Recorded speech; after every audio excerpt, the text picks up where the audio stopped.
Welcome to Something to Talk About from the Bainbridge Island Senior Community Center. This is a program we do several times a week on Zoom and sometimes in person.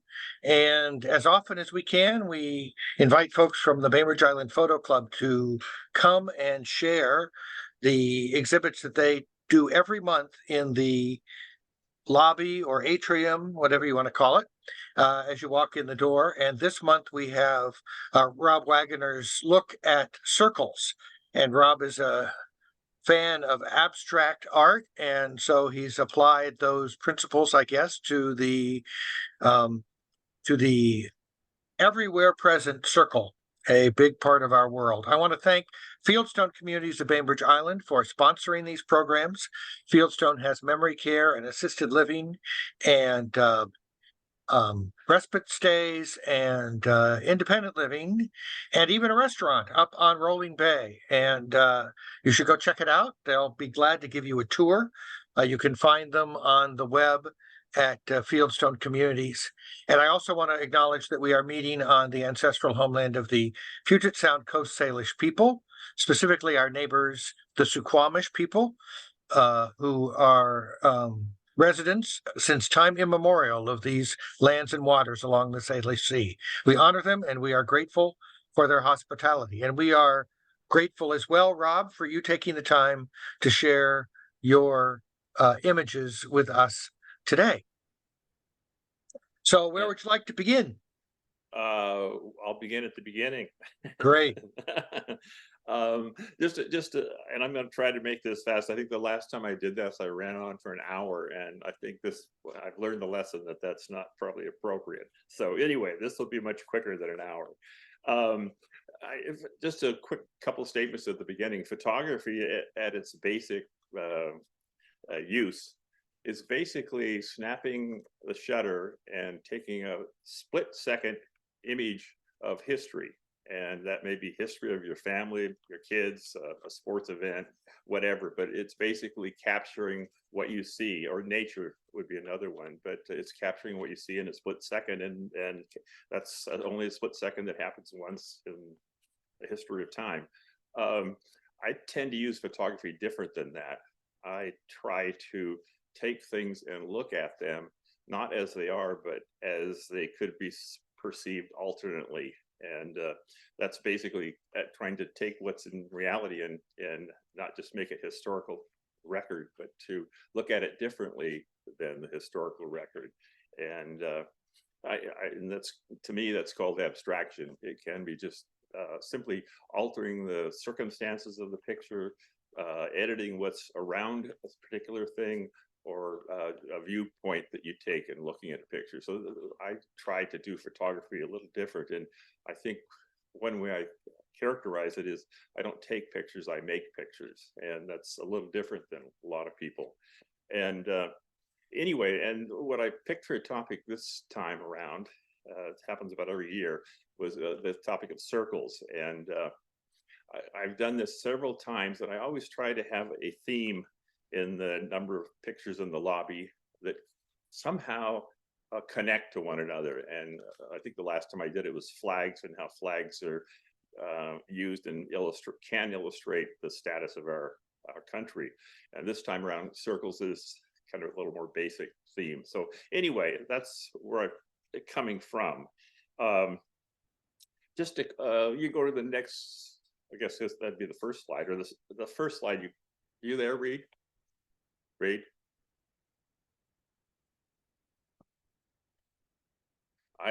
Sorry, I was pulling up the slide and I was muted. So if I disappeared, that was why. But here I am, and here's our first. Okay, well, that slide isn't even one I made. I don't know where that came from, but can you go to the next one? Okay, and basically this is what's in the lobby, so I don't need to really go through what it says in it. That's not the second slide. That's not the next slide, but I guess I can. Oh, here, that's the next slide. This is a quick elementary school geometry lesson in 1 minute. Lines, and basically, and almost everything are either straight or curved. straight lines make up trapezoids and rectangles and squares and triangles and whatnot, and they can create zigzags. Round lines or curved lines can be ellipses or wiggly lines or circles. So that's basically what this is illustrating. A circle is a curved line with a fixed midpoint that if you carry that curved line on around, it will close itself and go back to the beginning. And that is philosophically used in lots of different cultures as to sort of the circle of time and the circle of life. And there is no end or beginning, it's just a continuous cycle. So anyway, those are the two kinds of lines in the world. And today we're going to be talking about the curved lines being circles. So go ahead, Reed. Okay. Circles are basically everywhere. The sun is what scientists say is the most perfect circle in circledom. And the circles are as I said, the sun, they're in the planets, they're in the moon, they're in the earth. They're pretty much everywhere. They're as far back, I mean, they go even further back. This the Stonehenge, it's a circular form. They're in flowers, fruit, Gothic rose windows, yin-yang symbols, atoms, and probably most of all, pizzas. Pizzas is probably the one circle form that we all know. So anyway, circles are everywhere. If you look around in the course of a day, you probably see hundreds, if not thousands of circles in your life that you probably aren't even aware of. So that's the basis of the photos I'm going to show. Go ahead, Reed.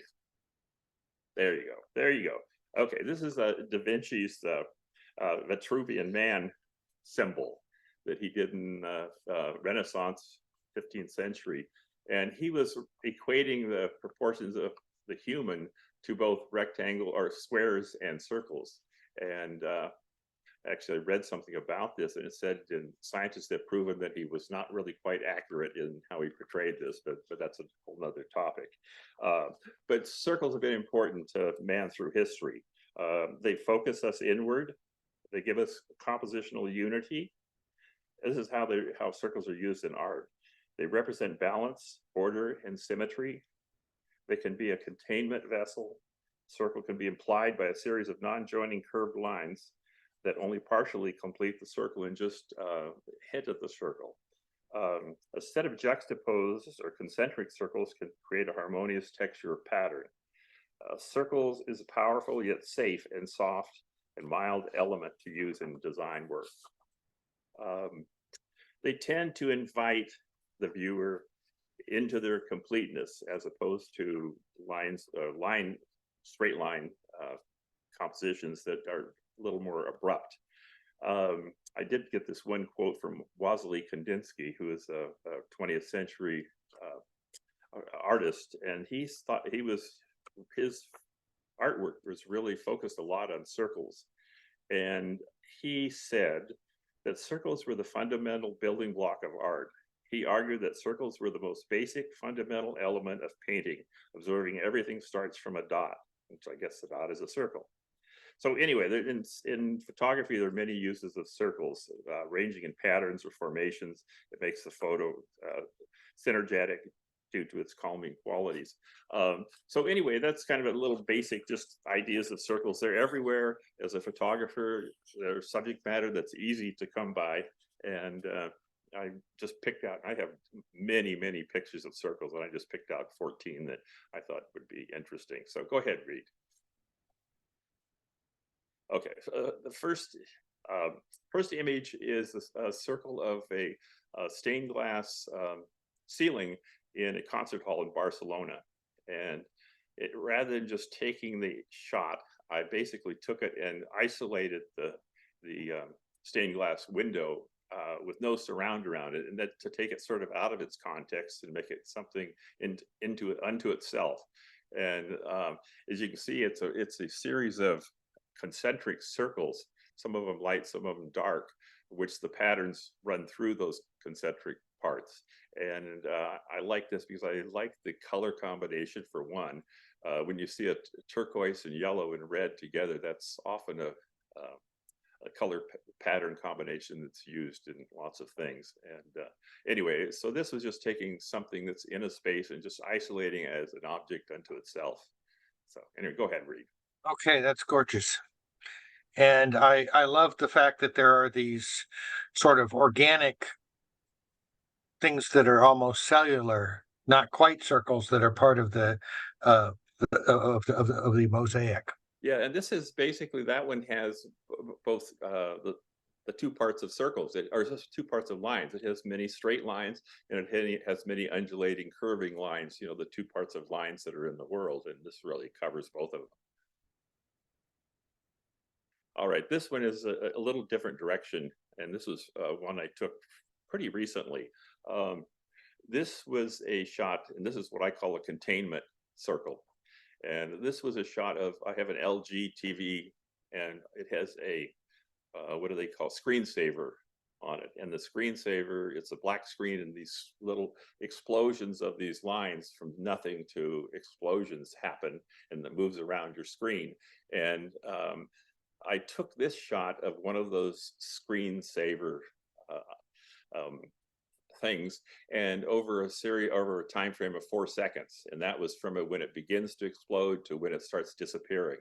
And so I took a picture of one of them with my iPhone, and then put it into my program, Lightroom, and then changed the background. Instead it was black on my TV screen, I changed it to have a little bit of coloration to it, and then I added the circle by basically putting a vignette, which is darkening the corners of a picture, and doing a vignette with a very hard edge to it, and that created the circle.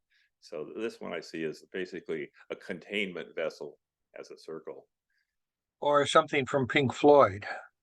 It could be, could be. This one's a little more back to earth. This is an image of a cactus in Palm Springs, and the image is, it's what I find interesting about circles is that sometimes circles can simply be implied and not really be there. And this would be an example of that, where there's no really a line that creates a circle. It's people's eye is so used to circles that they immediately see it as a circle, even though it's not really fully formed. And so that's the relationship with the circle this one has. This was a down view of a cactus, and I converted it to black and white, and then I flipped the blacks to the whites and the whites to the black to give more dominance to the spines of the cactus. And then I overlaid that cactus in a program called Topaz that created this sort of greenish blue forms within that form. And again, it's an implied circle, not a real circle, but it makes And it. those forms we see beneath the cactus spines are created by that program. It was Yes, yes, Reed. Those neat. are created by the program. Those aren't a part of the cactus. It was a black and white image of a cactus. Okay, this one was a while back. I did this, and I did a whole bunch of these because I sort of got into it. This was taking the bottom of a plastic water bottle and taping it on the end of my 24 to 70 millimeter lens, and so the lens became the bottom of a water bottle. And I took a picture of a beach blanket, and I actually took a whole bunch of different ones, but this one I liked because of the color combination. And so this is basically a shot through the bottom part of a water bottle, and then taking away the things around it, so it isolated it as a circle element, and made it sort of different than if you could see the blanket all around it. So anyway, it's just it's very an abstract form, but I enjoyed using a different lens Yeah, but when to you tell us what it is, I can definitely see those dimples of the water bottle. Yeah, right, exactly. No, it does come out, and it almost looks flower-like because of the dimples. But anyway, it was an experiment with a different kinds of lens.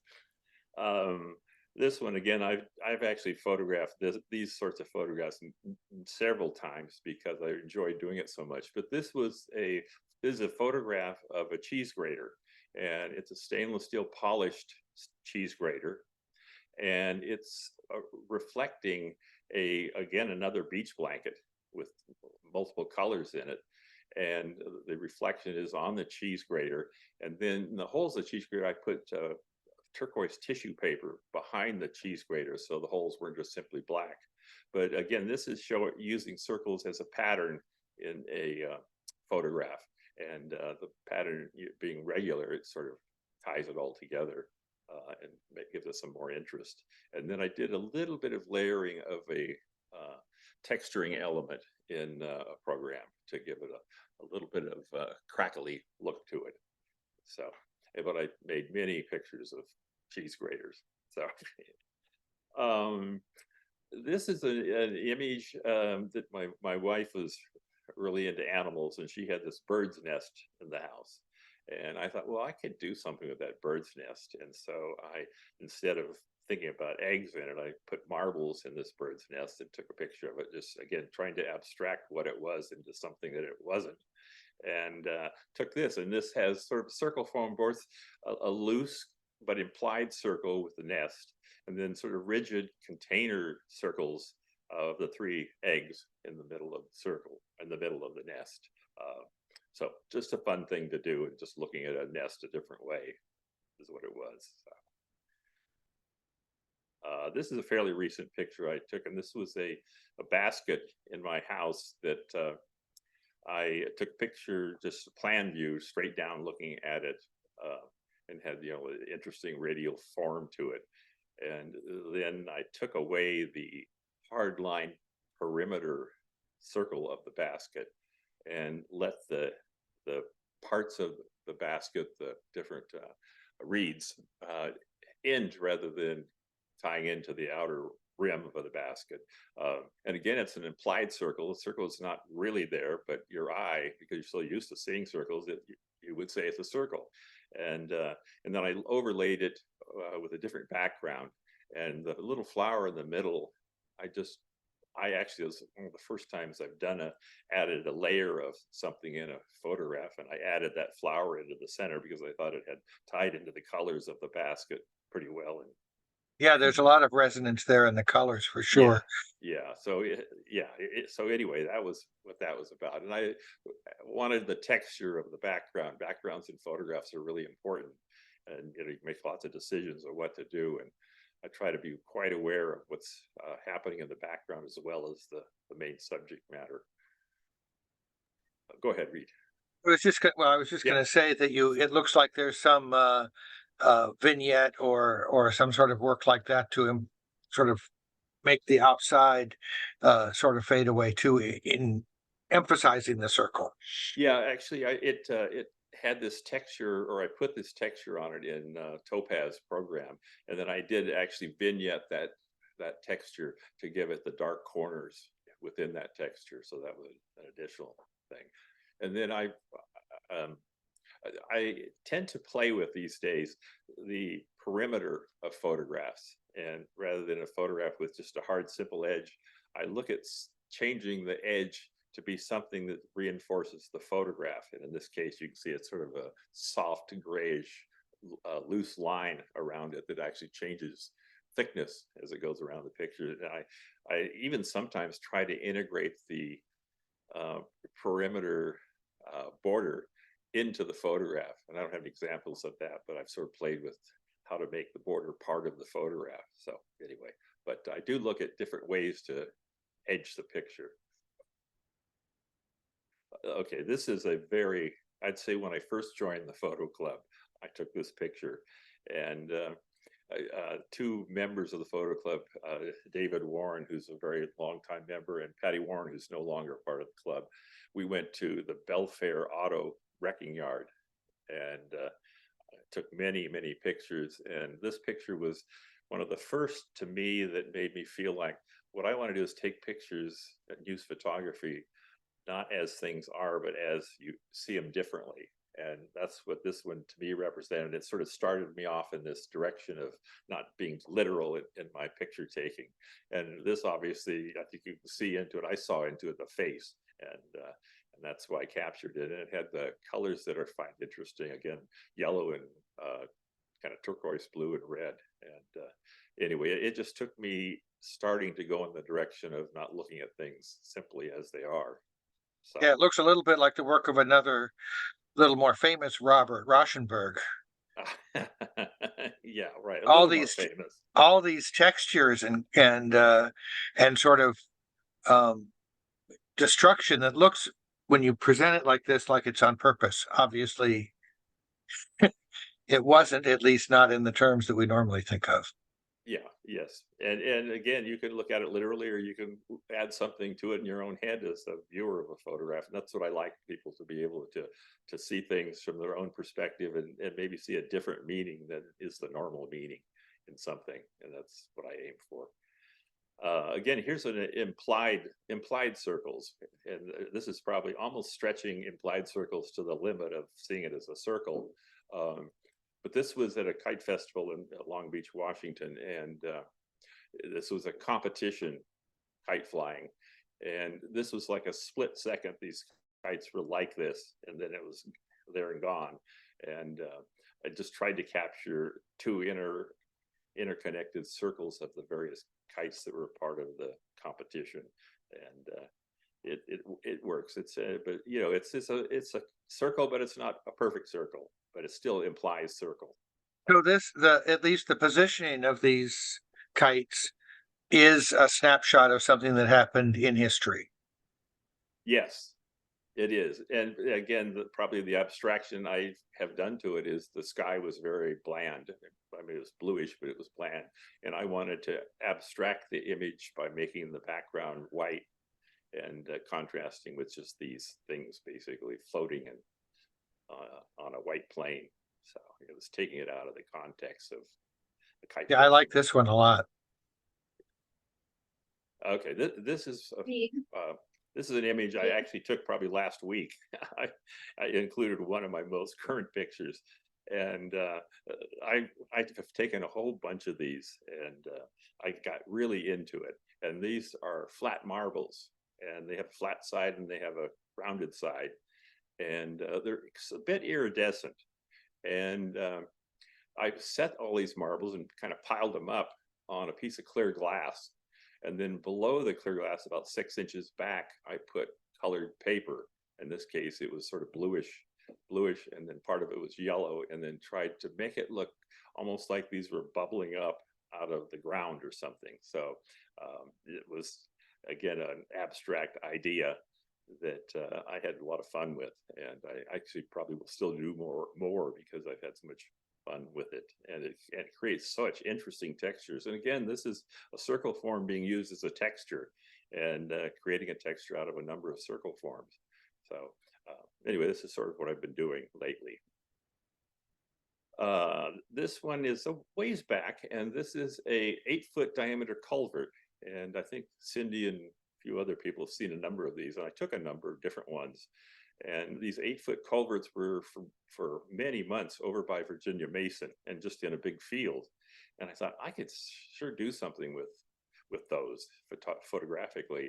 And I took a bunch of them without anybody in them, just these 8-foot circles. And my friend David Warren, he said, well, you don't have anything that kind of shows the scale or the size of these things. And he said, you should put a rat in one of them. And I thought, well, I don't think I want to put a rat in one of them. So instead I got my wife to pose, and she was the rat in the composition. But this had an opening at the top, way in the back, which let a lot of nice natural backlighting come into it. And then she did a number of yoga poses inside this thing. And again, you can see it's a series of concentric circles focusing your attention to the middle of the picture.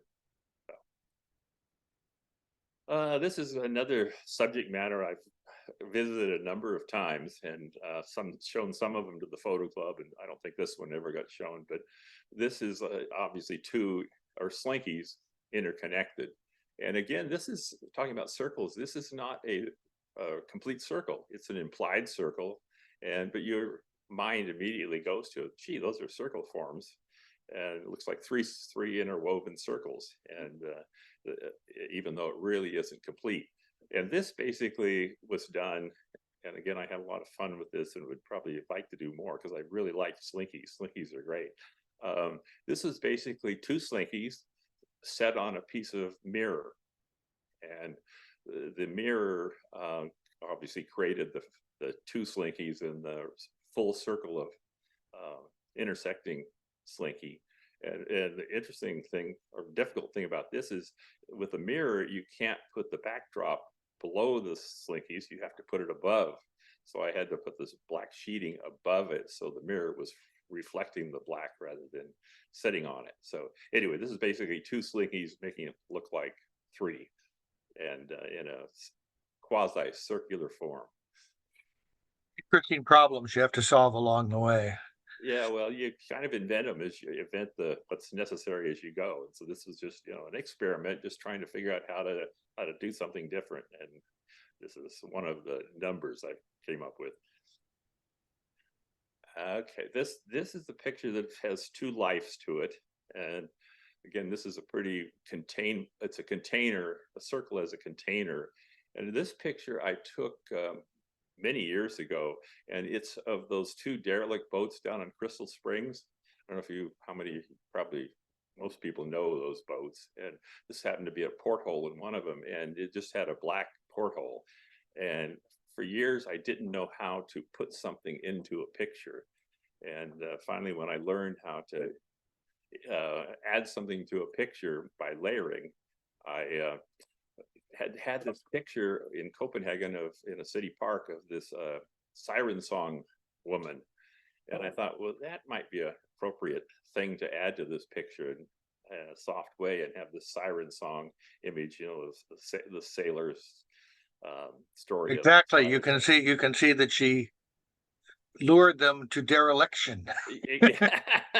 Yeah, exactly. That was the thought. And so anyway, it had this old picture, and I just for years had wanted to do something with it in that porthole, and this seemed like it worked pretty darn well to have this woman, I don't know, either calling out or singing or whatever outside this. So Well, I'll have to see if Reed Hansen, who lives right there, might want this copy of this. Okay, and this is really the last one in the series, and this is a little different. This is really circles basically as a composition, and using circles as a composition. And this again was down at Long Beach Kite Festival, which I've been to many, many years, many times. And this is a series of round kites, basically. And what I did in this image was I removed the tethering lines that tied them to the beach, so they appeared to be floating. And I did the same with the overhead ones too. I think I took away the tethering lines of like the cat up on the upper right hand corner, and then took a picture of the composition of these things floating above the ground. And the young girl that's sitting there, hard to believe, but I didn't place her there. She just happened to be there looking in what I thought was the best direction she could be looking. And so anyway, she was a part of the scene that just happened. It's one of those split-second things that happen when you're using photography, is that you capture something that won't be there 2 seconds later. So, Yeah, when I saw this, I thought every element had to have been placed, but no. yeah, no, the only changes I've really made to the image were there was a fair amount of garbage on the beach, and I took all that out. And I took the tethering out, and that was really pretty much most of what I did with the image. I might have brightened the colors a little bit, but anyway, no, it's not a layered Photoshop kind of picture. It's just a straight picture off the beach. So anyway, but I was most pleased with the young girl and the way she's looking and holding her arms and how, yeah. So anyway, that's basically the extent of it. This is this one, it wasn't in the show. This is my most current thing I've been doing, is these, as I said, these round marbles, with using them in different ways. And this happens to be one with reflecting a skylight overhead with the blue sky coming through.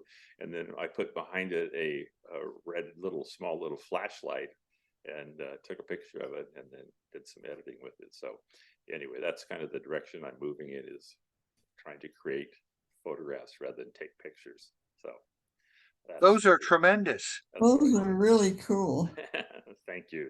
Yeah, Thank you, Rob, showing you up. are inspirational to me, between your abstract qualities and also there's a surrealism, and you just inspire me. Yeah.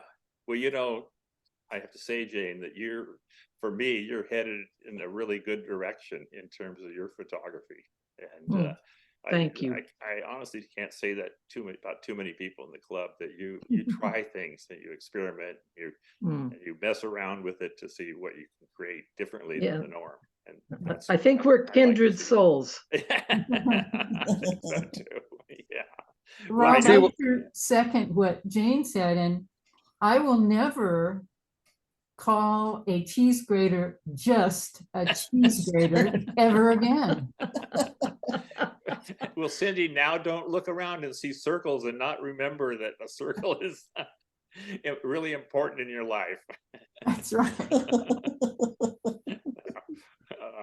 All right. Well, I do appreciate you guys taking the time to listen to my this is wonderful. And if you're watching this later, the Bainbridge Island Photo Club meets at least once, often twice, sometimes even 3 times a month at the Senior Community Center. And you can go to the website biphoto.org, I believe, and find what the upcoming events are.